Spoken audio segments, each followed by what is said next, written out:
My name is Caroline, and I'm 32 years old. Recently, I've come to terms with what I believe is the biggest mistake of my life. For years, I held the conviction that my husband, Ryan, was the unwavering type, someone who would stand by me through thick and thin, ready to navigate the ebbs and flows of life together.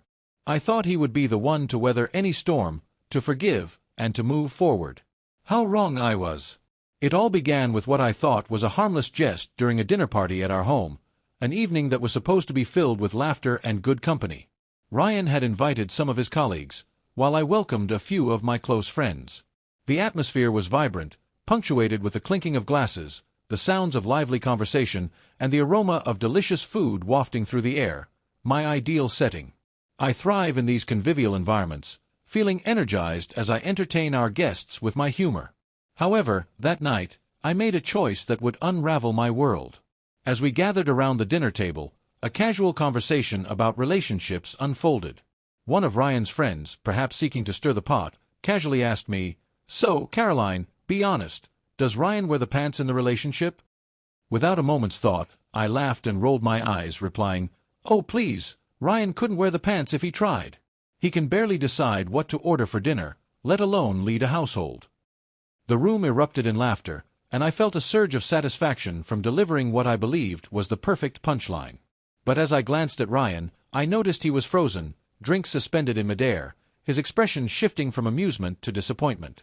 In that instant, I should have recognized the gravity of my words. Instead of addressing the tension, I continued to bask in the laughter, failing to lean over, take his hand, and reassure him that it was all in good fun. After the last guest departed and the house fell silent, I sensed a heavy, oppressive atmosphere. Ryan was cleaning up the remnants of the evening, his movements stiff and his gaze averted. I could feel the tension thickening in the air, so I tried to cut through it. "Oh, come on, Ryan, don't tell me you're actually mad about that," I urged, dismissing his silence as mere sensitivity.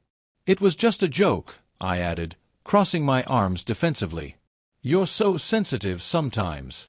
Finally, he set his glass down and met my gaze, his voice eerily calm as he repeated, "A joke?" I could sense the weight of his words, the underlying hurt. "Yes, Ryan, a joke." Everyone laughed. "It wasn't that deep," I insisted, feeling the need to justify my words. He nodded slowly, but his expression was distant, as if he were processing something much deeper than the surface conversation. Then he asked a question that hit me like a punch in the gut. "When was the last time you spoke about me with actual respect?" Confused and slightly defensive, I scoffed, thinking his reaction was unreasonable. He muttered something under his breath and turned away, heading upstairs, leaving me in a whirlpool of confusion and frustration. I should have pursued him, sought to apologize, and explained that my words hadn't carried the weight I now realized they did. But my stubbornness and pride held me back. I thought we could sort it out in the morning, blissfully unaware that by the time dawn broke, he would be gone. When I awoke the following morning, I initially thought he was downstairs or out for a run. But as I rolled over and saw that the space beside me was empty, I felt a rush of panic. I quickly noticed his closet door ajar, his suitcase missing, and my heart raced as the reality began to set in. He was truly upset, and this time it was far beyond mere annoyance. He had made a definitive choice to leave. In a state of panic, I grabbed my phone, my fingers trembling as I called him, only to be met with voicemail. I texted him frantically, "Seriously? You're actually leaving over a joke? Call me." But there was nothing. Hours turned into a day, then two, and with each passing moment, I felt the weight of my actions bearing down on me. On the third day, I finally received a text, but it was far from what I had hoped for.